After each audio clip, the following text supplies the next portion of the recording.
Hello, and welcome to Movies We Dig, the podcast about film, antiquity, and everything in between. I'm Christy Vogler. I'm Elijah Fleming. And I'm Colin McCormick. And today we are introducing Alexandra Sills, a grad student from the University of Leicester and the current working classicist of the year. She has a particular interest in Roman spectacle and entertainment, which is perfect for today's discussion on the second half of Rome Season 1. Welcome, Alexandra. So nice to be here. Also, we should make mention, is doing us a real solid by agreeing to meet in the dead of the night. Yes. For us, it's a nice afternoon. It's a pleasant afternoon, but it's currently it is. What are you talking about? It is tomorrow right now in the UK. Fair enough. And Alexandra, as a working classicist, you have been very vocal on social media. You are the ambassador for our podcast on Blue Sky, which is greatly appreciated.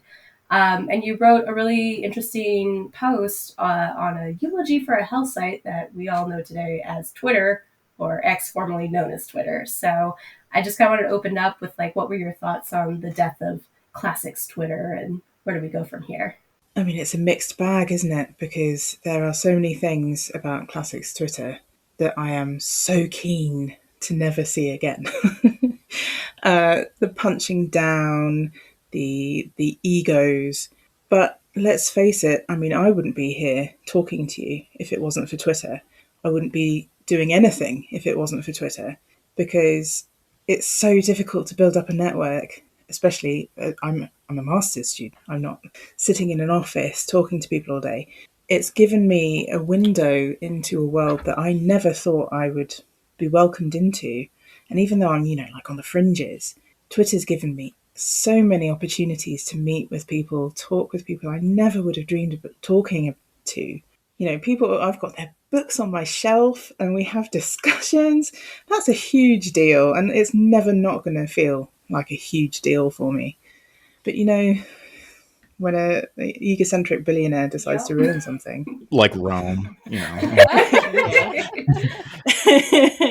we've all just got to, kind of hang on and see what's going to happen. I think Blue Sky is going to be the replacement, and so far it's welcoming, it's inclusive. It seems to be the place to go if you want to retain some of that network. And it feels like old school Twitter before it all got, bonkers. It's been fun on Blue Sky, I must say. And I mean, you're totally right. We were still on Twitter, and I had posted just a random question of hey, what are some projects that I should be aware of? Who should be some people I'm following? And someone mentioned you and your work, and I've had it on the back burner all summer. It's okay, reach out to Alexandra so that we can possibly get her on the show. And I think that's also the really cool thing about podcasting is we've gotten to talk to people I never would have imagined I would have talked to in person. And so it is these spaces, I think of them as learning communities outside of the academy, which, after leaving academia, that's all I got going right now. And I desperately love these conversations. And so I'm hoping Blue Sky is going to succeed. Although Instagram has been pretty interesting too, in terms of the podcast history community that I'm learning, which is pretty fun. How about you, Colin Lage? Any thoughts on? I'm a bit of a troglodyte when it comes to most social media. Part of the reason we handed it over to Christy was because I was posting on average once every other month. I know. But to your point about there's a fair amount of guests that we've had on the show solely because of Twitter, and some of our sort of biggest hooks, so to speak, were that connection and that sort of need. There is. I get burned out very quickly on social media, and being on Classics Twitter stressed me out a little bit because I felt the analogy was when Superman is growing up and he starts to be able to hear everything, and it's you can kind of hear everything without any kind of filters or dilutions, and it just it was sensory overload for me. No, I think I have a very half-formed idea that is very, very similar to yours, Colin, and that Twitter really stressed me out. And that I had made a Twitter years ago, for a class. And I think I stayed on Twitter because I did actually like watching the drama. I didn't want to participate, but there was something about a gossip network of being able to witness all of this fallout, just explode. Laj, I forgot that I got on Twitter because you were in that class. And I'm like, I guess I'll get on too, because we were office mates at that time. Yeah, and I was like grad students. live tweeting my classics course, which was the weirdest assignment, but it worked at the time. Speaking of social media, though, Christy, you've got some updates for us. Yeah. We're doing a poll for best movie about Rome. And eventually the worst one. I don't know if you want to weigh in on that. Oh, yeah. Do you have any favorites, Alexandra? Oh, I mean, it's got to be Gladiator. Yeah, we're expecting that. Shocker.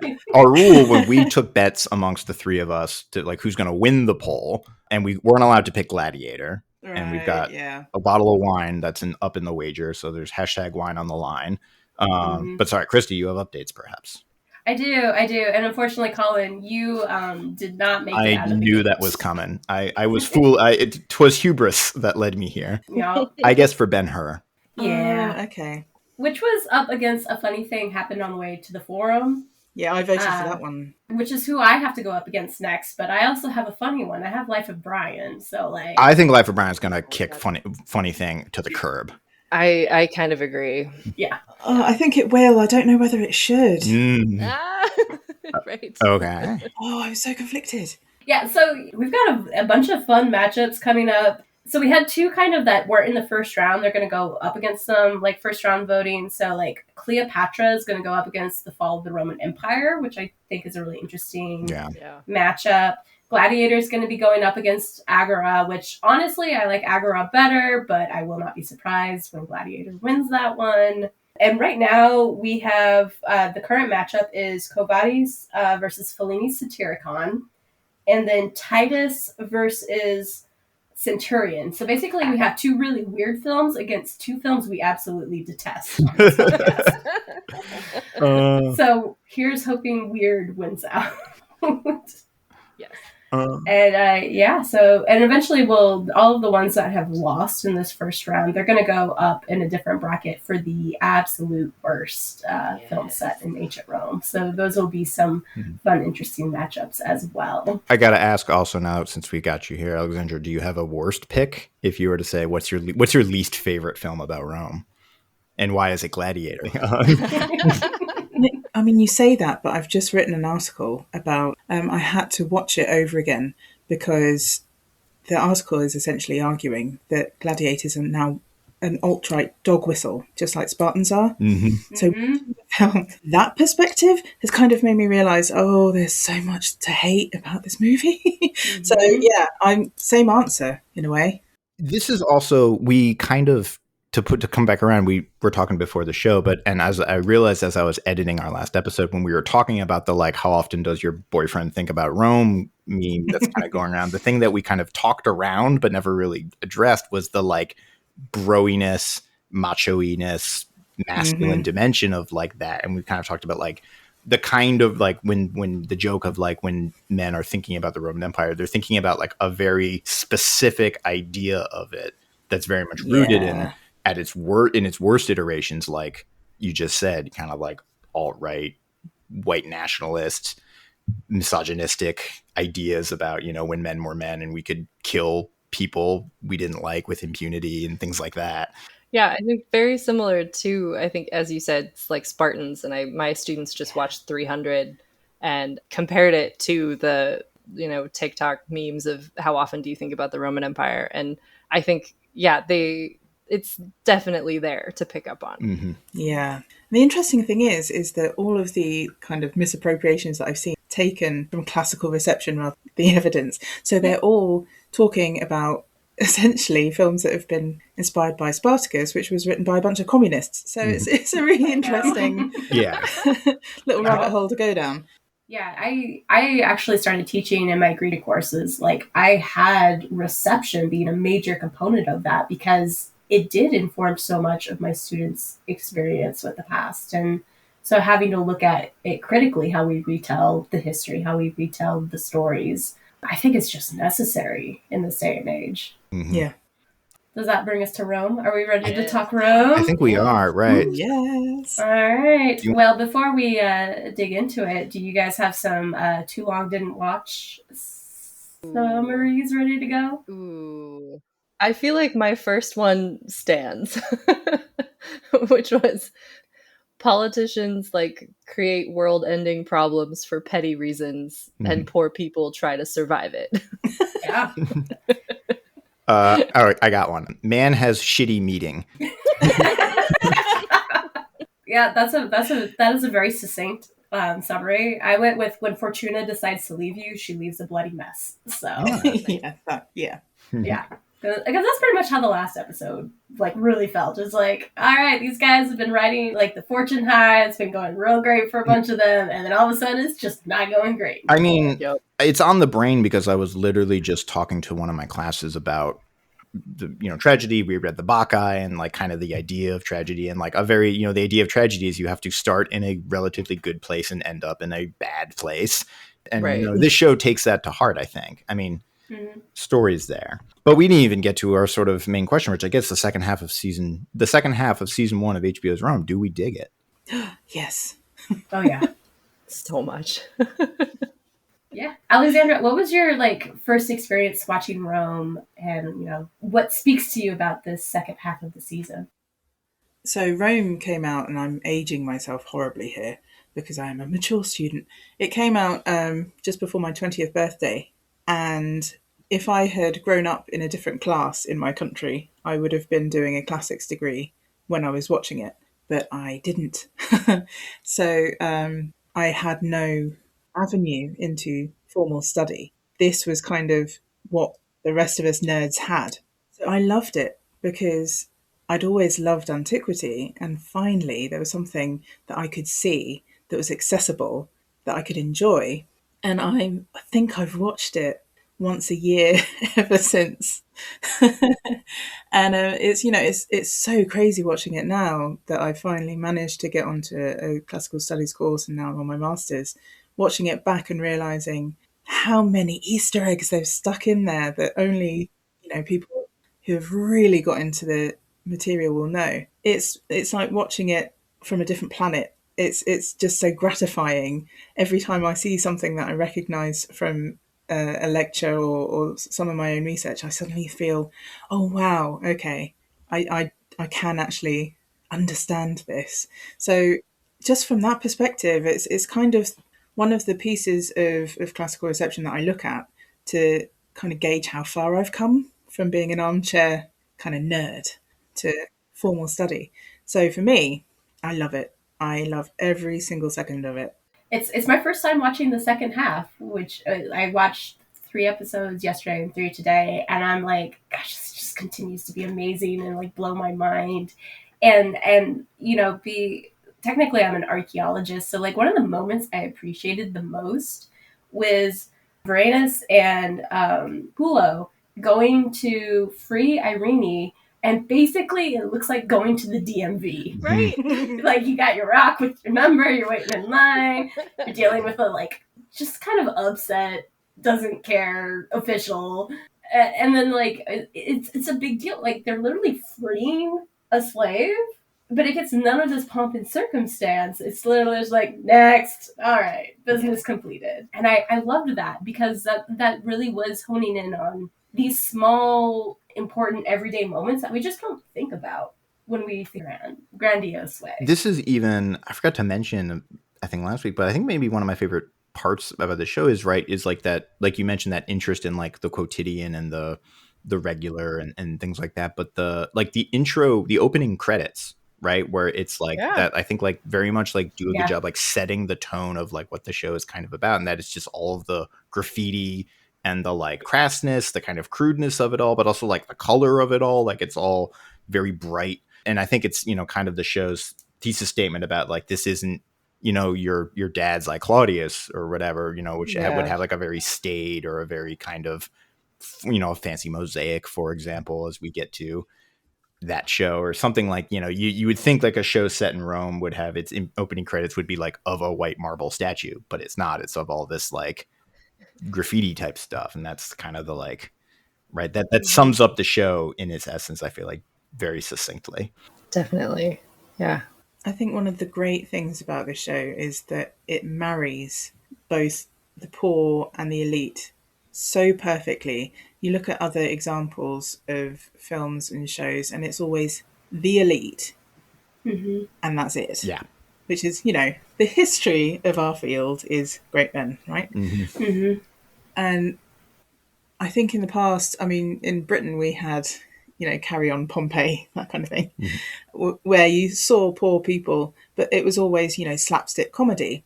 I think this is the first example that I can think of which really includes everyday people in the greater scheme of things. And I think it's a beautiful thing to see. And it's a real testament, actually, I think, to how far the field has come from looking at, history from below, that it's being incorporated now into TV series. So we've got a long way to go, but I like to think of it that way. Oh, yeah. Yeah, and I had learned from Lige and Colin last week that Pulo and Varanus were real people mentioned in Julius Caesar's Gallic Wars, and I love that this series is really looking at them as the everyday men and how their decisions and actions are having a huge impact on what the elites who we do know or we think we know their stories. They're just a brief mention in history and then you never hear about them again, but they were integral to everything going on. I think that's a really good example of how the plebes, the everyday people living in the city of Rome and fighting outside of Rome and all of that impacted these powerful men's decisions and actions. They would not exist or be remembered without those people who go nameless. Sure. Yeah. I think if I could talk about a favorite scene that I have, it's when Varanus and Pulo stumble upon Pompey, just heading out to Greece or Egypt or wherever he's going. And they just kind of what? It's just this seemingly random interaction that you think it's technically totally plausible. And it just, I feel wraps up so much of their importance in the story, even if they are these sort of non-fleshed out characters on the page, but they have such rich backstories and personalities in this story. And it's awesome.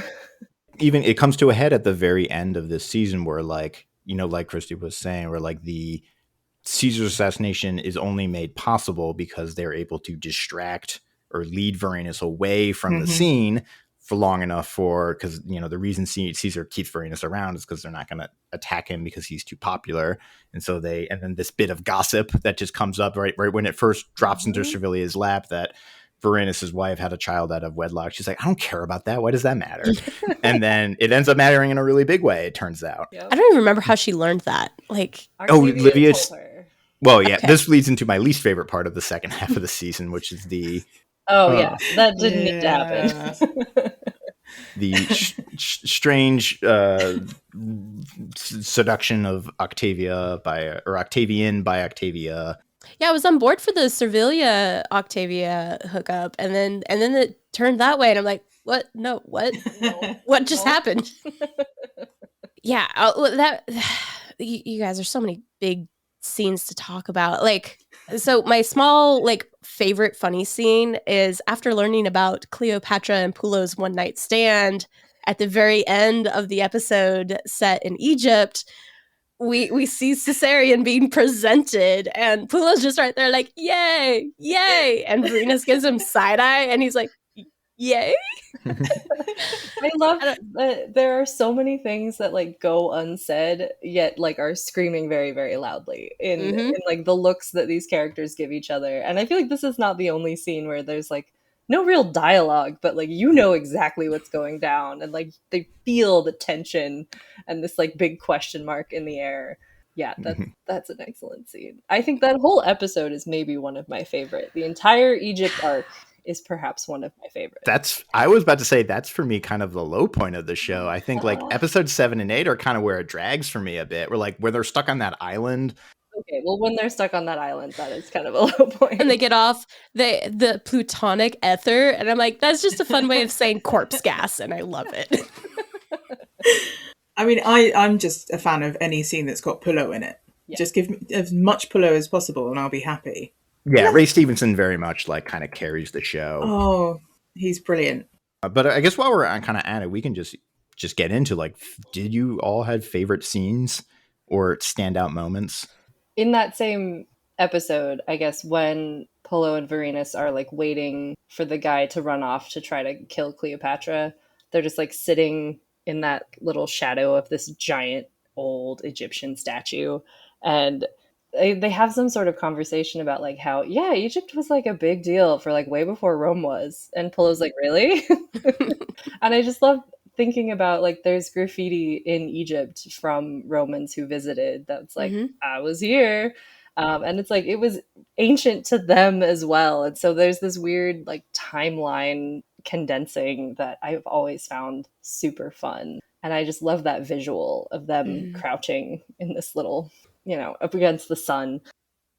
So for some reason, that's one of my favorites. I think that's why I like the Egypt stuff. It's bonkers and awesome. And I don't know that you can do the Egypt and Cleopatra story any differently than to like just make it kind of bonkers, right? Because Cleopatra's story has been imagined in so many different ways that it's really hard to get at who she was as an actual person and political leader. Sure. Before you even get to all of the baggage, every time she gets, it seems like every once or twice a year or something like that, there will be a whole series of think pieces on the latest iteration of Cleopatra or, rumors of casting or things like that. And which we have sort of discussed on this show before. I don't know if we necessarily need to or want to relitigate it, but. Well, I feel like much like Mark Antony, there's so much baggage in playing Cleopatra. Mm-hmm. And I really enjoyed this take. I think she did a really excellent job. And I was like really rooting for the character in so many ways. And so I think this is maybe one of my favorite Cleopatra portrayals en masse. I think also just because they kept it short and sweet. It's like one episode. That's all we need. Just one. We're going to leave it at that. I won't tease that she comes back, I guess. I imagine. Yeah, she comes back in a big way in season 2. We should also mention played by Lindsay Marshall. So maybe we should, because Alexandra does a lot of spectacle and we see a ton of spectacle in this second season. The main ones that come to mind for me are like Caesar's triumph, Pullo and Varenus in the arena, and then Caesar's death, where there was a conversation before about like the setting of his death is very important. So I kind of want to get into that. Like, we are dealing with spectacle, I think, more from the elite perspective in a lot of ways.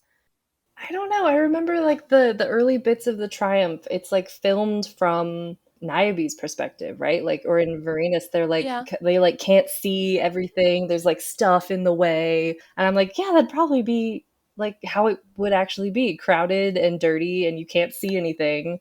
And it's like, like a Mardi Gras parade or something. My favorite thing about that triumph episode actually is Pullo feeling devastated that he can't participate. Because, it brings up modern feelings of how do we treat veterans and how do we support them when they're back on, civilian territory. And, you can just see his devastation that he's undergone all of these horrible hardships and he can't, just walk across the forum. Beautifully acted. And I think the other great thing about it is they didn't need to, but by having the execution of Vercingetorix, it takes seconds, but it absolutely tells you why Cleopatra makes every single decision that she does in the second season. I was about to bring up, actually, I think that the Vercingetorix scene is maybe my favorite sequence in the whole show, where I still remember the line where they go to see him and they're talking about like, oh, Jesus, he looks dead already. And they're like, all right, like dress him up. Let's get him ready. And then put some rouge on his cheeks. Yeah. And they say, like, I think my favorite bit that they talk about is they say like king all the Gauls. And then Mark Antony says something like, makes you think, doesn't it? And Julius Caesar's like, yes, it does. And then they take the king of all the Gauls and they prop him up and then they strangle him in front of everybody for political theater. Yeah. And I don't know, that sets up kind of like what's at stake, right? Not just for Cleopatra in even sense, but like Caesar's possibly looking at a future version of him or other, right? The sort of meat grinder that is Rome will chew up people like this. And then also, just on that touch of like the sort of mundanity or the everyday of it is like you get the scene of the end of the parade where they're like sweeping up the leaves, right? It's like, I don't know if you've ever been, like if you ever been in, I don't recommend this to anyone, but if you've ever been in Times Square after New Year's Eve, it is like that, where it's just like empty streets, confetti and like ticker tape everywhere, and just like, and then some poor sanitation worker just sweeping it up, right? And that the other side of the whole. And the one thing that I noticed, a similarity between these three different events of spectacle, was the importance of having the one to be killed die honorably or die in a way that they are worthy of being killed by Romans. So Vercingetorix has to be dressed up as a king and then killed. Pullo, and all of the gladiators demand that he stand up and at least hold his sword. It's like, you don't have to run around, you don't have to like throw it around. It's like, we just need you to stand up. And then that whole discussion again of Caesar, it's like, it can't be in the middle of the night in his home. It has to be in the Senate. And to me, that rings very true. It reminds me a lot of what the Greeks did for a long time of we look better and more fearsome as a people if we acknowledge how good our opponents were. And even if they're really good, we're still obviously better. And I think there was a huge element of that going on here. I think what I loved most about the scene where Pullo is being essentially, he's sent for execution. He's not supposed to walk out of there. That's an absolutely real thing that would happen. You are, sentenced ad gladium. You're going to be killed by a gladiator, and that's the way you're going to go. And I think the wonderful thing about Pullo, again, is that he is willing to just sit there and die until they goad him into talking about the 13th Legion. And you see him, that's the spark. Mm-hmm. And all of a sudden, he awakens. And it's I mean, my whole family is military, and I see it so perfectly. You mentioned to my dad the ships that he was on, and his face just lights up. And I think it's so important to note that we're talking about all of these battles, all of these wars that these elite men are having. And yeah, okay, they're there in the battles. But the thing that this series does so perfectly is it shows you the people who are actually fighting them. For that scene, he goes through 7 gladiators. It's incredible. I love the bit when they bring out the final guy who's just also like, I should look at me, just like, what a great face, right? Or like the looking, the casting where like that guy comes out and you're like, oh no. Not only is he really scary looking, but his mace is like also a skull. I know. So good. Yes. Yeah. So apocryphal. You don't even care in that moment though. I mean, but that's the other thing. The show like kind of, in some ways, the show is almost like boxed into a corner because there's almost no way you have a television show about Rome coming out on HBO in the year 2005, right? 5 years after Gladiator retilted the axis of the earth. And, so like it's essentially demanded. And it's nice there also how like it's in such a kind of, I mean, I'm sure there were also budget and set constraints, but it's in a very sort of modest arena space, right? It's just the like wooden bleachers. That's one of the things I absolutely love about it most, because they have got that spot on. Gold stars all around. When we think about gladiatorial combat, we think Colosseum. And there are so many series that say, okay, we're having a big Colosseum. You look at the Star Spartacus series. They've got the Capua Amphitheatre. It didn't exist for a couple of 100 years, but, why not? Let's stick it up there. This one is absolutely what it would have been like in late Republican Rome. You could feasibly throw up a temporary venue in about a week and then take it down after you needed it. They used whichever venue was a large open space that you could put in bleachers or maybe balconies on the buildings. They did it. So any of the forums, that's where it would be. And it would be makeshift and look makeshift and smaller and more intimate. And you talk about kind of like the splash zone. In this kind of venue, the whole venue is the splash zone. You can see the whites of their eyes. It's not this huge, huge thing that it was later. They've, for me, perfect. So well done. And again, Ray Stevenson, I love that man so much. He was perfect throughout that scene. And what I love the most is that they used the shields. offensively as well as defensively. You see gladiators and they've hardly ever got helmets and shields. These ones used to both. That made me so pleased. So 10 out of 10, Rome. I think also about the law court in conjunction with that gladiator match as like part of that spectacle, because it's in public, you know, in front of the citizen body, whatever that, you know, means at this time, and how just like theatrical the law, you know, proceedings were. And I love that lawyer. I know. It's like dramatic, like it was so good. Throwing vegetables at him. Poor thing. Just the scene where Timon's, he's going to like the forum looking for a lawyer, a lawyer on the cheap for hire, like the way you would go to find like guys to, you know, do landscaping or something like that. Well, or like, there was such a good line when he said, "Hire me, I could get Medea acquitted." Yeah. Oh yeah, Perfect so line. good. Yeah. So good. There's lots of good little like made up not idioms, but like these kind of like the references that people would drop or use. The or slogans. It's like, yeah. I'm so good I could get Medea acquitted. Yeah, or like at one point Polo says it's hotter than Vulcan's dick or something like that. So perfect. I had one other question or thought about Pulo in the arena and his initial reluctance to fight and why it was so important for him to stand up and put up a semblance of a fight. It very much reminded me of the later Christian martyrdoms in terms of, like, that was their whole point of their message, was not crying out, not resisting, not fighting their fate. And that was meant to be a message against Rome and this idea of them being criminals for what they believed in. It's a little different in some respect, that like Pulo wants to die because he thinks that he is deserving of it, not because he's trying to get a message out.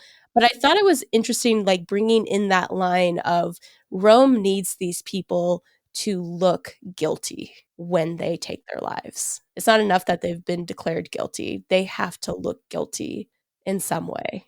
I mean, the theoretician in me wants to be like, well, this is like Rene Girard and the idea of scapegoat theory, where like society appoints certain people to be designated as scapegoats so it can destroy and thus restore the balance. So you have the designated criminal or the designated sacrificial victim. I mean, this is going to be the second time I reference this show tonight, but there's a South Park episode about like celebrities like Britney Spears are sacrificed to the paparazzi to make the corn grow tall and things like that. Oh my God. Yeah. Sorry, that was my initial response. I'm like, well, there's a theory on this one. But it goes back to spectacle, right? Like, what is it trying to accomplish? And, you know, it's just an execution enough. Like, for me, I was kind of surprised by Vercingetorix's death, in that, like, I expected something so much more violent and gritty. And it's like, it was still violent to an extent, but thinking back to like Niobe's seat, you couldn't have seen what happened. You kind of have to wait for people to describe what happened to him, right? It's almost quiet in a very public execution way that I didn't expect. Yeah, the silence after it was so poignant. Anticlimactic in some ways, and even just the whole, in a sense, so what we're also witnessing is like, that's not just the death of a single, you know, a man, but that's also like the death of Gaul, right? Where that's Gallic freedom right there. And well, they like follow his body. They take him down, and you like see him get thrown in some garbage pit to burn eventually. And like how, we follow that like person, but also just that momentum down. I had forgotten about that part. I like how they resolved that too, of the few Gallic slaves in Rome sneak in the middle of the night, grab the body, and just give him, you know, a proper funeral. It reminded me of the death of Montezuma, you know, against the conquistadors, and the kind of, we don't know actually what happened to his death. There's a lot of lies about it. And then there's a discussion of like, what do you do with the body afterwards of a leader who kind of made choices that lead to the downfall of his entire society? How is that individual received? So I liked what Rome did with that question for Vercingetorix. I thought it was kind of cool to see. I think actually throughout the whole series you can see the kind of way that they treat the losers with just a quiet dignity. So I mean, there's so many examples. When Pompey's talking to Vorenus about what went wrong at the battle, and he says that's how the Republic was lost, that's how it died. And Cato and Scipio, Oh, I was just about to say I want to talk. Yeah. I mean, if that doesn't get you weeping, and I think it shows that losing is not necessarily dishonorable, and you should not necessarily dishonor those who have lost. I mean, you see when Caesar gets the head of Pompey, for instance. Yes. And I think it goes all the way through. I mean, even like Ptolemy, right? You just get, I mean, kind of similar to Vercingetorix, but you just get the last shot of Ptolemy is just he's face down in the moat.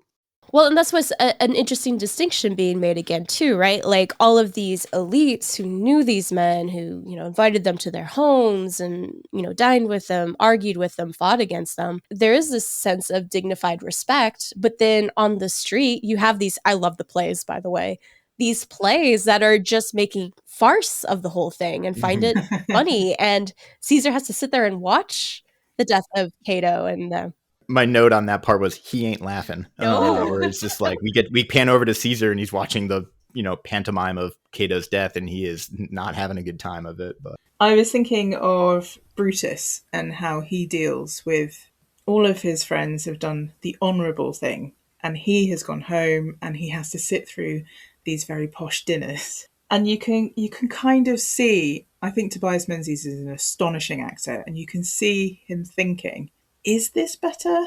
Is surviving better? Mm-hmm. I like also they do that. They do a lot of, because there was a couple we talk about, but like, with characters like Cleopatra and Mark Antony and Julius Caesar and Brutus, we come in with a lot of expectations and assumptions and just, meta text, for lack of a better word. And I like how they kind of shift around with the things, because like if anyone, remembers anything about Julius Caesar and Brutus, it's the et tu Brute thing, which they don't do. And then when Brutus at the end, is it Cassius, right, who picks up Brutus's hand and then he does the like thus always to tyrants bit, and the way it gets kind of like, I mean, even just like how Brutus, I mean, his whole arc in the show is people only care about what I'm doing because I have this storied name, attached to tyrant killers and things like that, which is why it's so important that they get me to kill Caesar and all of this. And people just like using him like a political prop and him being, apathetic towards politics or the Republic and things like that. His mother writes the invective in his own name against Caesar. Yeah. She pushes him into the conspiracy. The conspirators like essentially like hold his hand and like guide the knife into Caesar. We're 2 steps away from literally, having like the scene from Ghost, but with stabbing Caesar. Right. But it's, like he's getting kind of puppeteered by other people everybody uses him.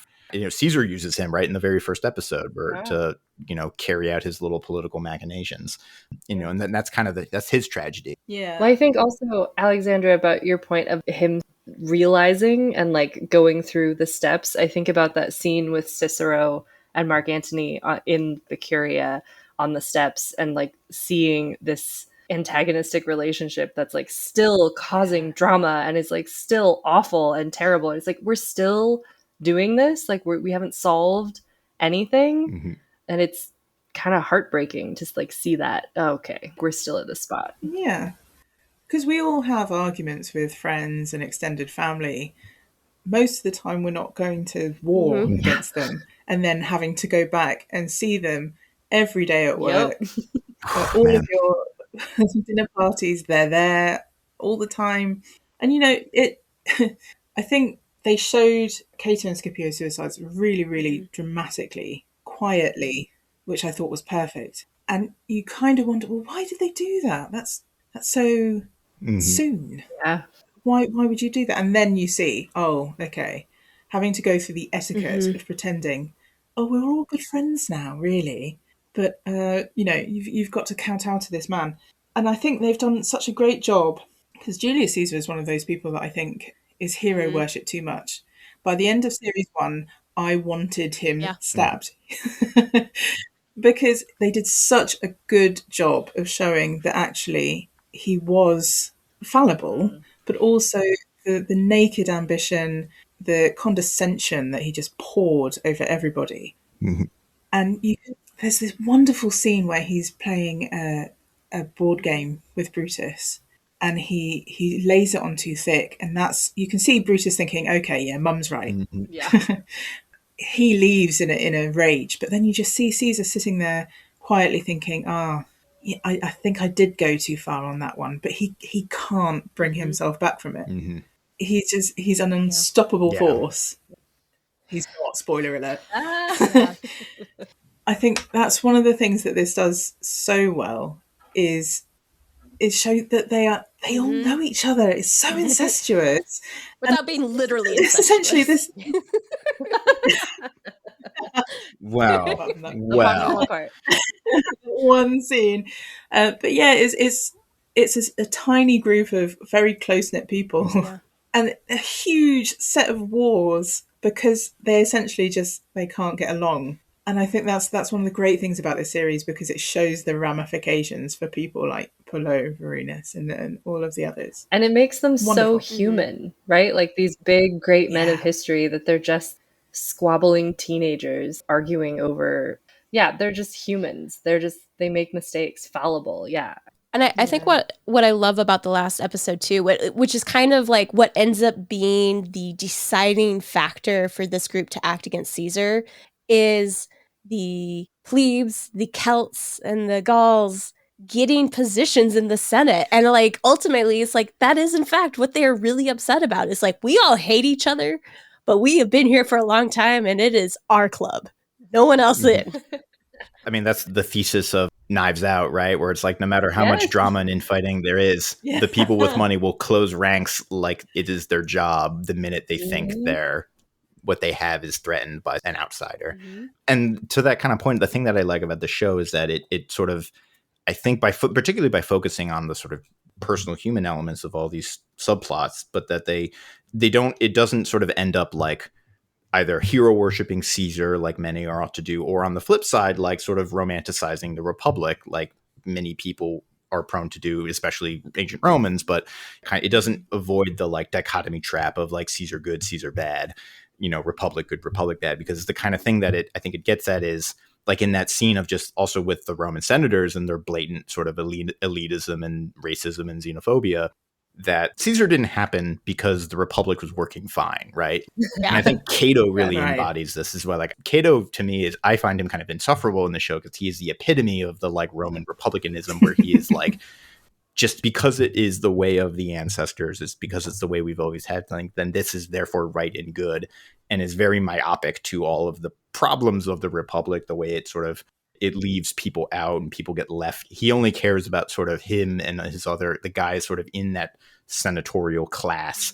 And they're, to them, it's like, well, we are Rome and we are the Republic, and therefore it is good. So like my sympathy for Cato only extends so far. Yeah. Because I just see him as like, he is the problem. But it was because of him and his intractability is why guys like Julius Caesar are allowed to happen. It's almost like a Mitch McConnell-esque character in many ways. That, and he's like painfully old. Yeah. He's like annoyingly old. So there was another big thing that Alexandra touched on earlier too in this discussion of, it feels like the arc for Pullo and Vorenus in this is like life after retirement from the military, and what does it look like? And men will learn everything there is to know about the Roman Empire before they they need their hobbies, I guess. Yeah. Well, and for me, Pullo came to be a very Heracles figure to me, because we've talked about Heracles a lot. Yeah. Being this character of what happens when men who've been in the military their whole life come to a domestic setting and they can't manage it. Vorenus is very lucky in that he was given a new purpose, because he was not going to cut it as a butcher. He just wasn't.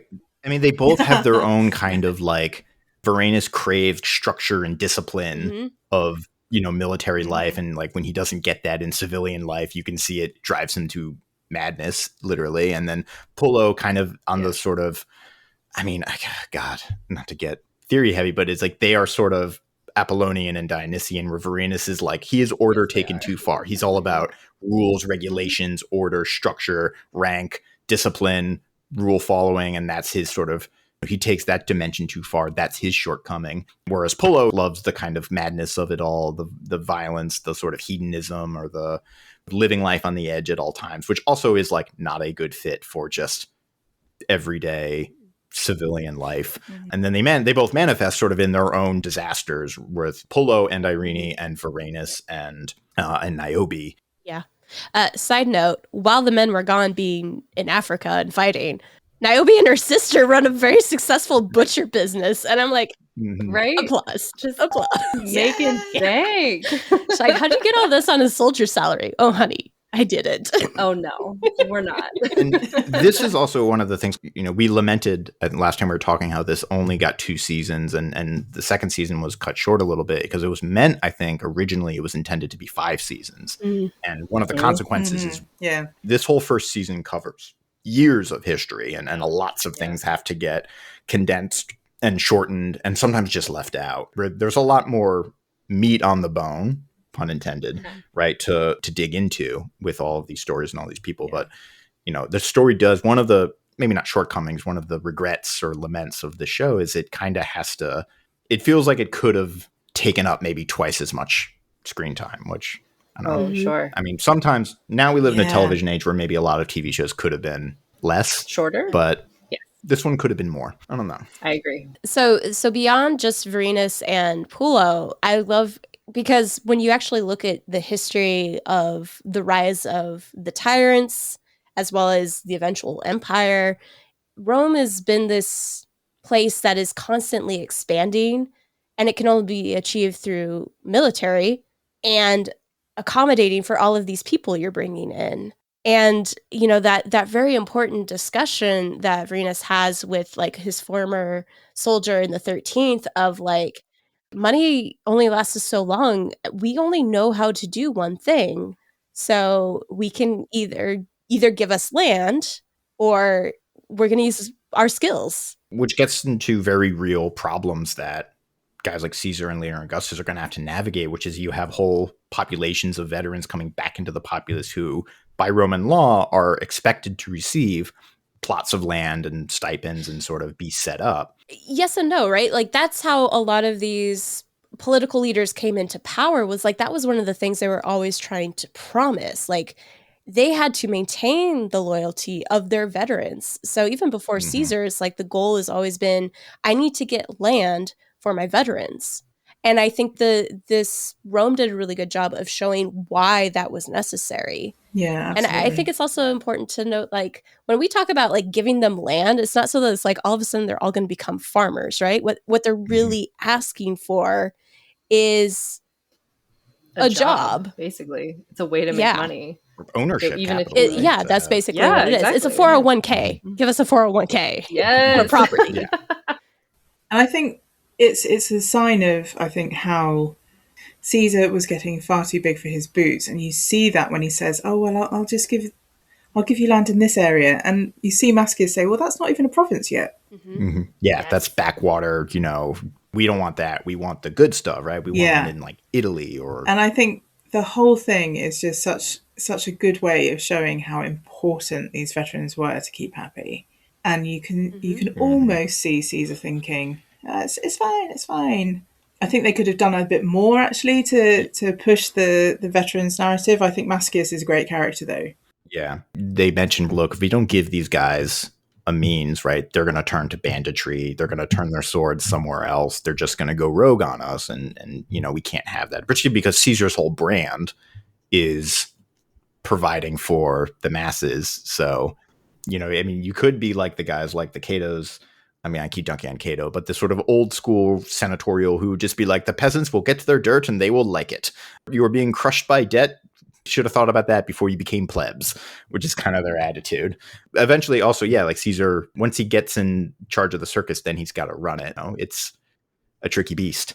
I think this, once again, is just like how well this show uses like real like tropes and themes from our histories to create plot points. So it's like, yes, like the Mascius and the veterans, like this is an actual issue that was historically attested and we need to think about it. And Caesar politically needs to think about it. I also think about in Egypt, just because I liked it a lot, where he's like, no, we need to control Egypt. Egypt has the grain. And if we don't get those grain ships to Rome, then we're not going to be doing anything. And like that is a real like thematic trope of a problem that recurs again and again. And so we're using these real historical anchors as actual plot points in a brilliant way. Yeah. And the grain is such a good example, because you've got them needing to control Egypt on one side to get it, but then you've also got them needing Varenus to be running the Aventine so that they can control the grain when it gets to Rome as well. Exactly. They've got so many plates spinning, and it's perfectly shown how difficult it is to actually get power. Yeah, but keeping it is so much harder. Yeah. So there was one other kind of, I wanted to go back to Pulo and Irene again too, because I thought that was really interesting. I continued to love, like, you know, not just plebes, but really looking at the lives of slaves. And this resonated with me of like, just because someone doesn't say no doesn't mean they're actually agreeing yes. to consenting. And I think that was such a good example, because Pulo, you know, he's looking for something, and Irene's really pretty, and she is very much aware of her role as a slave, and that as a slave to her master, she can't refuse him. And he misconstrues that to think that she's in love with him. And chaos ensues as a result. The Hercules moment happens as a result of that misunderstanding. But I when that scene happened, I really thought, she doesn't actually want this. She just knows she can't say no. And like, I was waiting for the other shoe to drop, so to speak, of like, you know, there's going to be someone that she is attached to. I mean, there used to be, until he bashed his head against the column. And like that's it too, right? Like, Pulo doesn't. There were so many witnesses to that murder, because it was a murder, but it wasn't. It was destruction of property, and Varenus didn't charge it. Yeah. Varenus's first thought is, that's my slave, that's my possession. That's the issue. He doesn't care about the screaming women. He's worried about, I'm at a loss now. And like, also just the like, you weren't allowed to do that. Again, back to his like rule following kind of problem, right? He's like, the whole point is like, you can't, you know, do that to my slave. Like, property. Yeah, exactly. Like, that's not, you have gone outside your purview, for lack of a better word. Oh, okay. This brought me to the other moment with, so Pulo killing Irene's beau / slave. It's like, that's not a big deal. It's not a crime, because Varenus doesn't view it as a crime against his property. But then the other moment I love is when Pulo then sells him out as an assassin. He does kill someone important. And as a result, he has a Furies experience, right? With that old lady just calling out, murderer! Yes. Yeah. Over and over. And I'm like, I kind of loved that. That was great. But, you know, it was also really interesting to think about, like, his mind's, like, he's sorry to Irene for what happened. He doesn't feel anything for the slave he killed. But then this random guy on the street is what is making him have like a moment of conscious guilt over what he's doing. Yeah, note that, I mean, it gets worse in series 2. Oh, no. But note how he's the rougher one of the two, I think, and the one that enjoys getting into it a bit more than perhaps Varenus does. But he feels so much more guilt about going to the dark side than Varenus does later in season 2.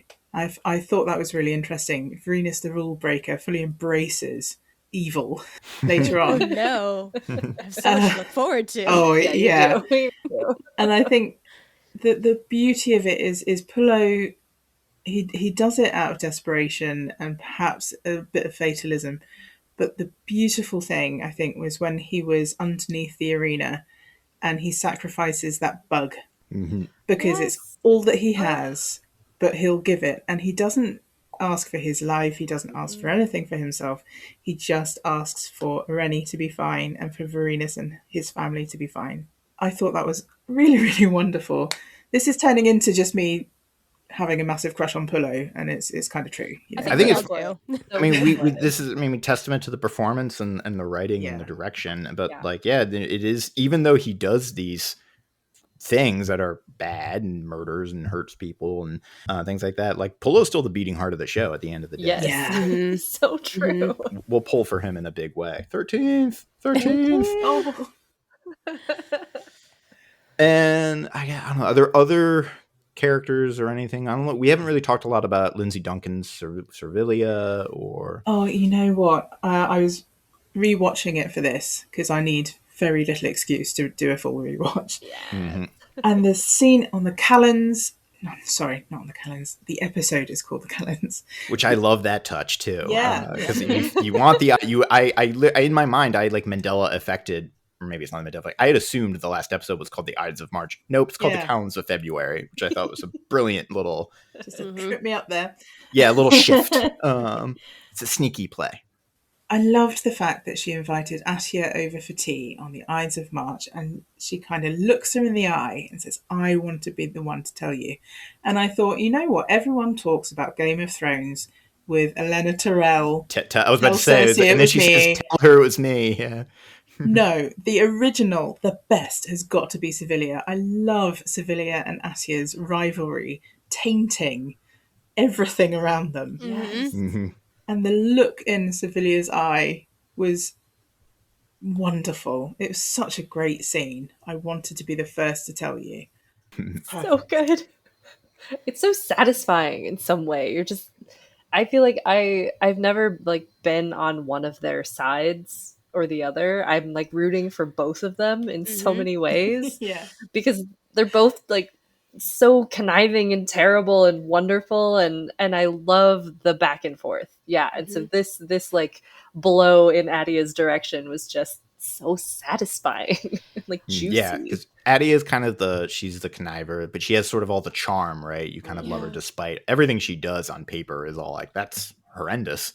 And like casually cruel and wicked and I was just gonna say, it brings me back to the conversation we had on the first half of the season of like, you know, is this a feminist take on these characters? And to me, it's just, this is such a good representation of like what happens in a strong patriarchal society. Women, like there are times that Atia and Servilia do support each other, but they undermine each other so much as well. And they use other women to advance their machinations, specifically Octavia. Yeah, I mean, when you think about the restrictions that they have on their resources to do all this kind of thing, the guys, they've got legions to play with. It's easy for them to, you know, threaten each other.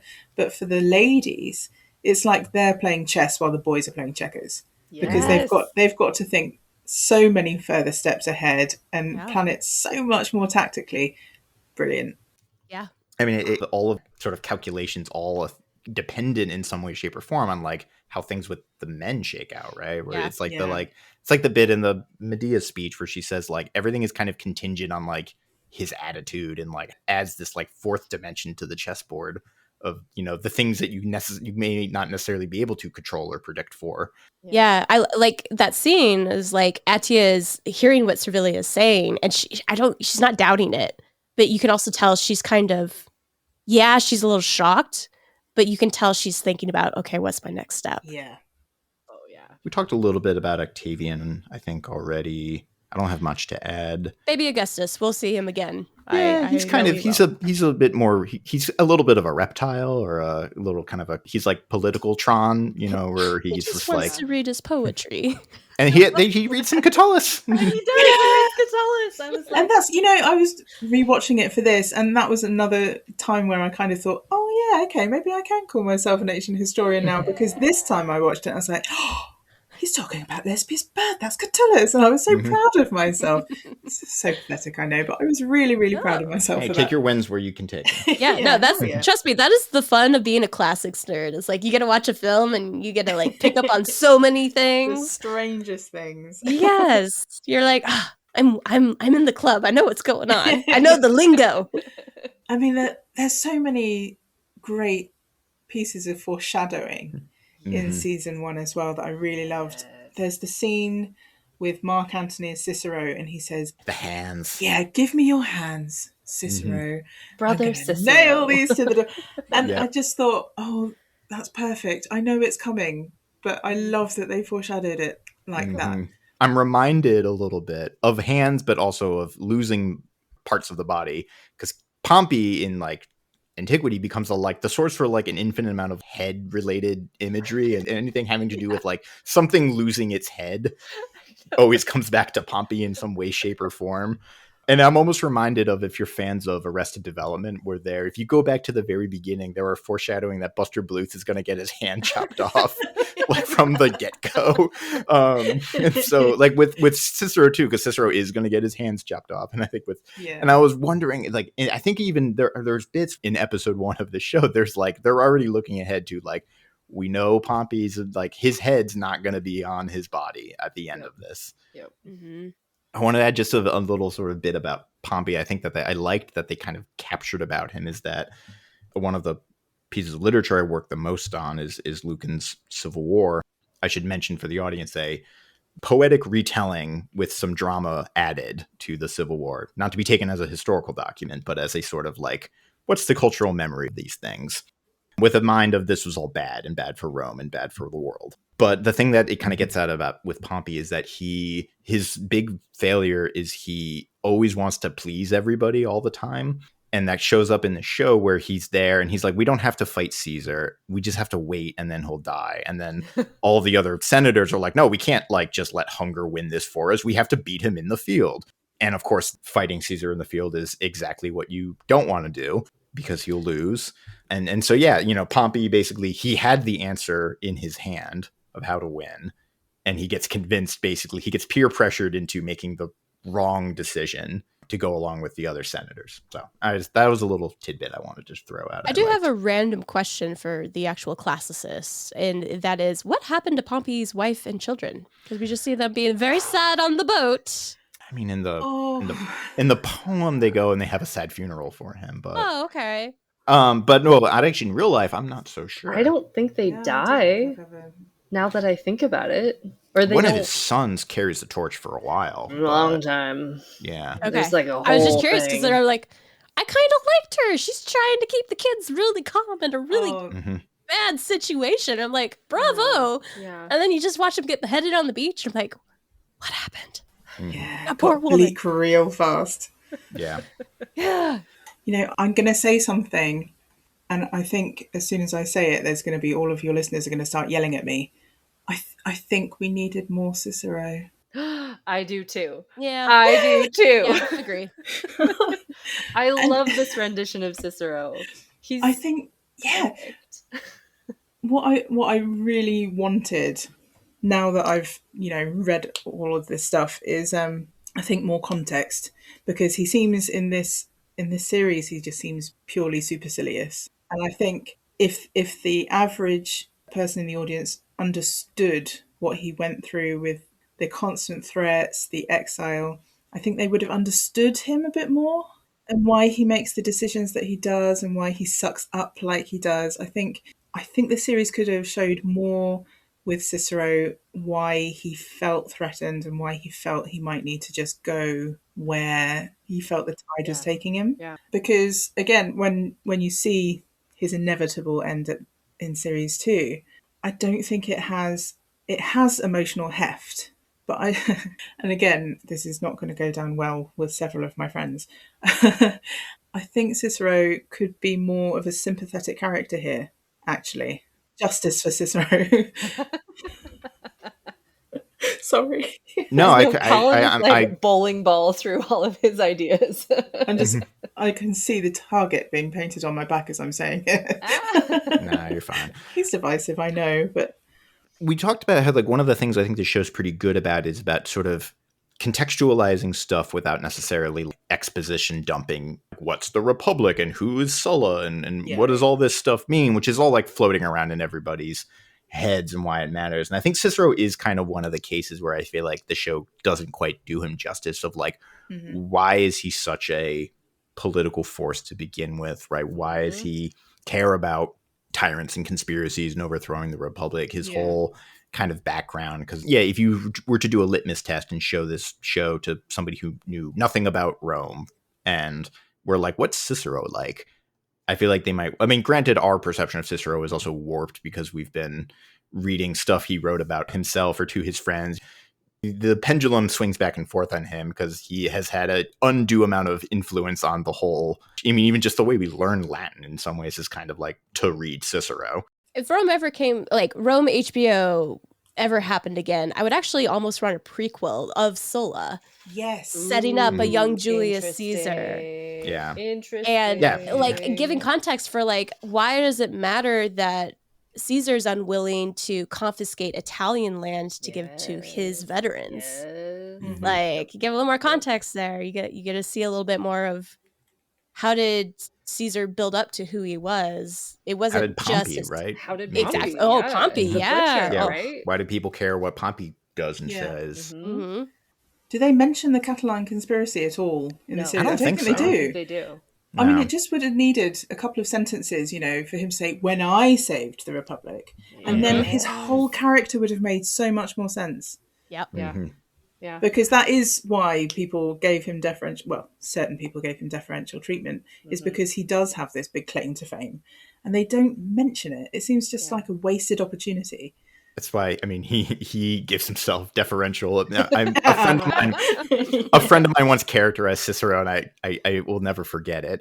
Shout outs to TJ if he's listening. But Cicero is a guy who did one good thing for the Republic once and then spent the rest of his life never letting anyone forget about it. So true. So true. Yeah. But, I really love this portrayal of Cicero, though. I feel like maybe like my own context is like filling in gaps, and I have always loved this actor's portrayal of Cicero, David Bamber. I mean, that's the thing, though, because I watched this first as an amateur, and now I'm watching it now having done, quite a few Cicero modules. Sure. I didn't understand him watching him as just an enthusiast at all. I didn't understand the characterization. I didn't understand why he was important. I knew he was important because, you walk into any bookshop and his name is, on so many books in the classic section. It wasn't until I've been watching it recently that I've gone, yeah, okay. Makes sense now. His whole character makes sense now. Mm-hmm.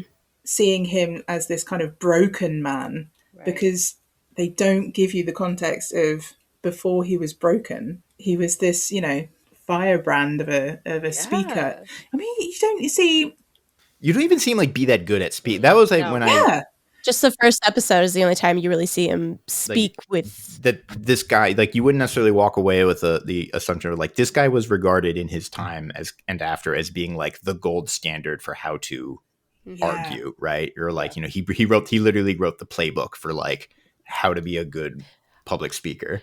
I was just gonna say the only way we get that is a backhanded compliment when he goes to Brutus and being like, good piece of work. You should have asked me along. I would have helped you do better. And I'm just sitting here, I'm like, his mother wrote that. We're so proud of her. The biggest injustice they did to Cicero, I think, was we know that he wrote these amazing invective speeches against Mark Antony, and they don't show you him saying it. They show you he's written it down and gets someone else to read it in the Senate while he's in a carriage being taken away.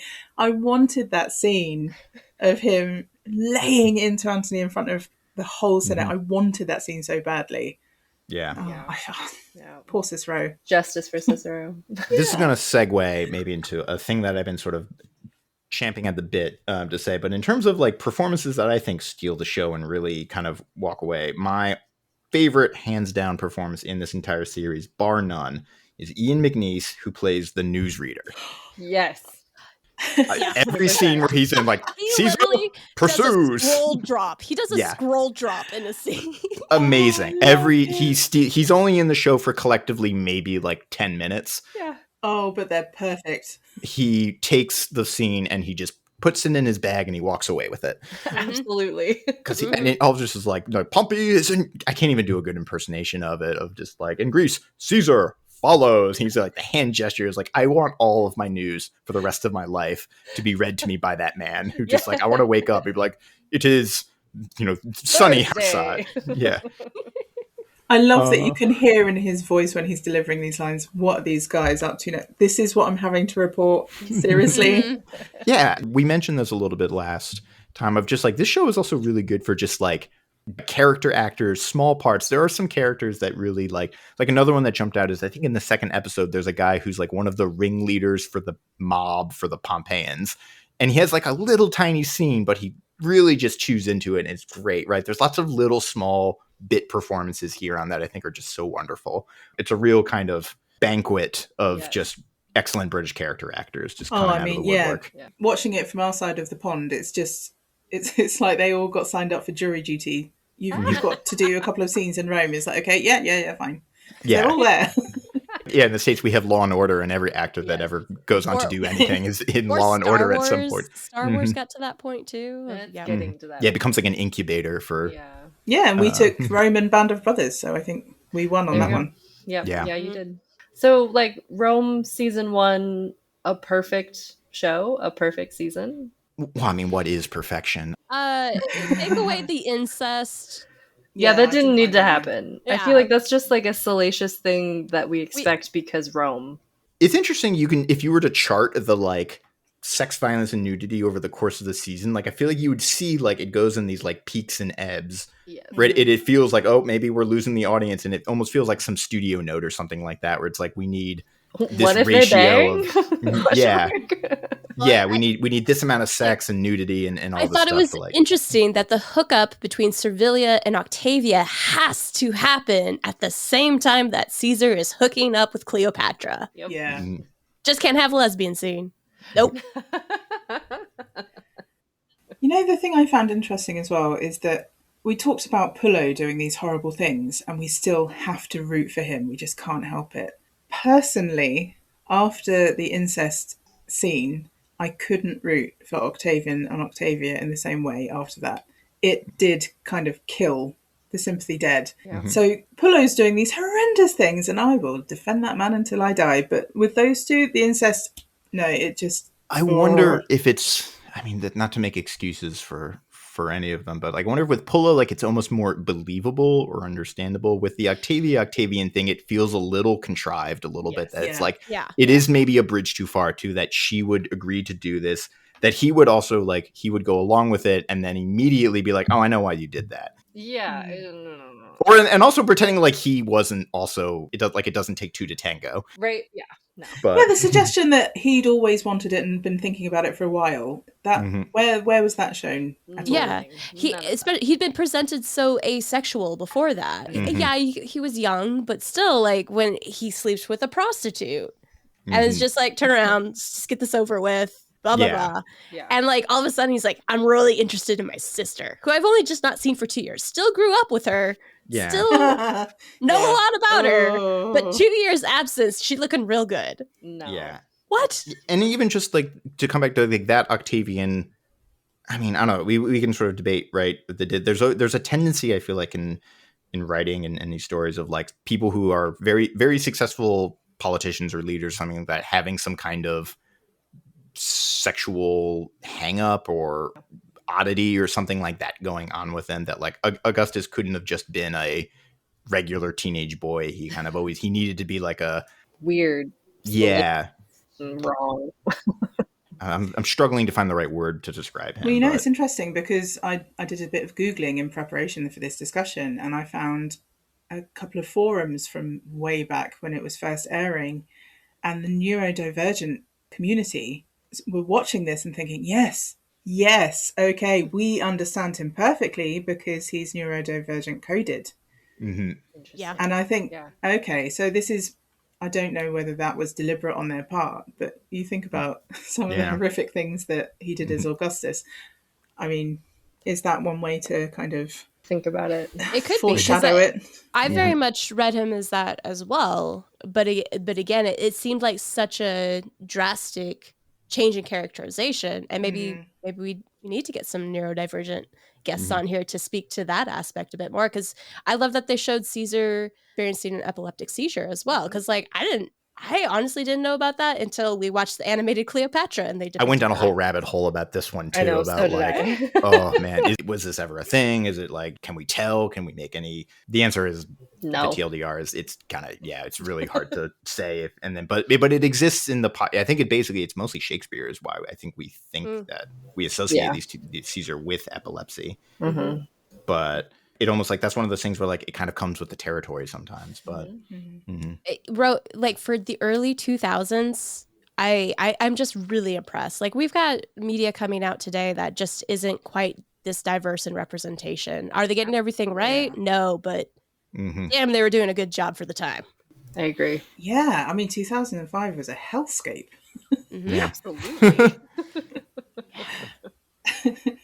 I can't believe that we've been speaking for an hour and a half and we haven't really mentioned Mark Antony. I don't know whether you talked a lot about him in your previous episode. We talked about him a little bit before. Yeah. And it's still like he's a good character. He's so good. Just under the surface. James Purfoy, I think because it's a character, he comes on just the right amount of strong, right? Where you understand like his usefulness to Caesar, his dynamism, he is a bit of a sort of creature of pure id in some ways. And I think James Purfoy kind of like nails like his magnetism, but also his sort of shortcomings, like why eventually we're going to see his sort of play to, take over after Caesar doesn't quite go his way. Well, he's only his strongest when he's with Caesar, right? And the only time that he gets into trouble is when Caesar leaves and Mark Antony is left behind, right? And he's that's a great sidekick. Yeah. Yes. Yeah, and he's sort of, I mean, Caesar kind of treats him like this, where he is sort of most effective as an instrument, right, in Caesar's hand in some ways. And Caesar even just Caesar very tactically deploys him as way back in the first part of in the first half of the season as the tribune of the plebs, because he knows he's gonna rile up the right amount of people. He's gonna create this situation where it's gonna come to a header, and then I'm gonna get the pretense I need to march on Rome. And Mark Antony's okay with it. Yeah, he's kind of willing. He's aiding and abetting. I think he's going along sort of somewhat knowingly. I think he knows what his strengths are, and he plays up to that. I think he knows his place for this part of the series. He knows this is where I'm useful. But I think what's interesting, again, watching it before reading all of the text and then watching it after reading all the text, because I've been watching this, as I say, for a long time. When I read the texts, I kind of had images for all of these people in my mind, but Mark Antony was the only one where I saw it was James Purefoy's face. And I read all of the reconstructed speeches. I read it in his voice. I could see his facial expressions. He seems to be, for me, the one who embodies the character the most. And I don't know whether my perception of Mark Antony is coloured by his portrayal or whether it was just that good. Yes. I think you're absolutely right. I think he kind of he lived in it, I think, a little bit more than, because Pullo and Varenus and so many of the other characters, like there is no bag. They're completely novel to the text, but then like Caesar also and Cleopatra have kind of been maybe done to death, and Mark Antony to a lesser extent, I think, a little bit. But yeah, Purfoy really kind of because that's another role that comes with baggage. You look at past portrayals, his is so different. And I think I remember reading that he read a lot of the source material. Yeah. Like thoroughly. I watched an interview. He was talking about I think he went back through like Philippics and things like that but then when you're preparing for a role like that, do you go back and do you watch Cleopatra, 1963? Yeah. Do you look at prior iterations? Do you try not to look at prior iterations? Like, I don't know.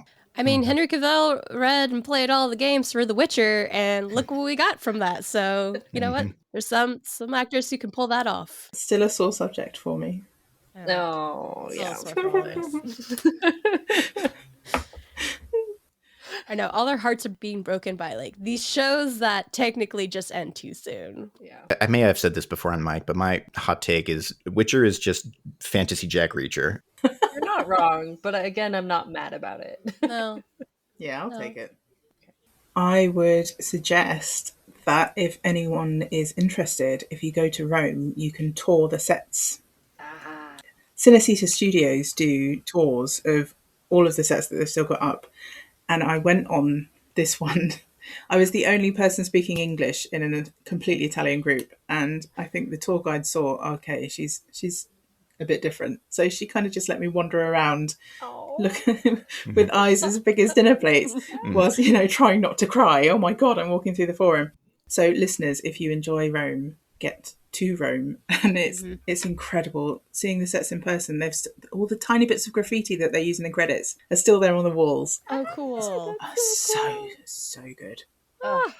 That's definitely on my to-do list for the next time I make it out there. Cause I want to go to Chinichita. That sounds like a lot of fun. Yeah, like who knew? Apparently, Laj, why didn't you tell me? I've never been. We didn't go to Rome. Okay, yeah. I did 2 years ago, and I did the Baths of Caracalla, which paired well with going to the museum in Naples. Is that in John Wick? Is that where that makes its on-screen debut? Oh, I think that's a Diocletian. I think that's the Baths of Diocletian, right? It's my brain. Oh. I don't know. I feel like there's We're holes tired, in my brain. and I know Alexandra's gonna be so you poor thing. Thank you for staying up with us to talk. Oh, it's okay. Christy, do you want to do the sign out? Yeah, I can do it. Listeners, you can find us on most major streaming platforms, as well as movieswedig.com. We'd love to thank Alexandra Sills for joining us this evening. It's been a very fun conversation, and we will be linking her Linktree with this episode. Please go check out all of the amazing work and outreach she's doing on social media. If you can get on Blue Sky, she's a huge help there. Was there anything in particular you wanted to plug or make our listeners aware of? I mean, I just got my first article published. I suppose I should mention that, because that's kind of a big deal. I didn't think that was ever going to happen. That's exactly the kind of thing we're talking about. I have an article recently published in volume 9 of Melita Classica Journal, and it's looking at 7 decades of gladiators on screen through Swords and Sandals, sci-fi, fantasy, dystopia, all genres, and I'm looking at the commonalities throughout all of them, realising that they've got a lot in common and that actually it's become a bit of a trope in itself. Yeah, please go give that a read. I'm excited to read that. I know. Thank you again for listening. You can follow us on Instagram and Threads at movies_we_dig and on Blue Sky at movieswedig.bsky.social. We'll be back again when we excavate season 2 of Rome.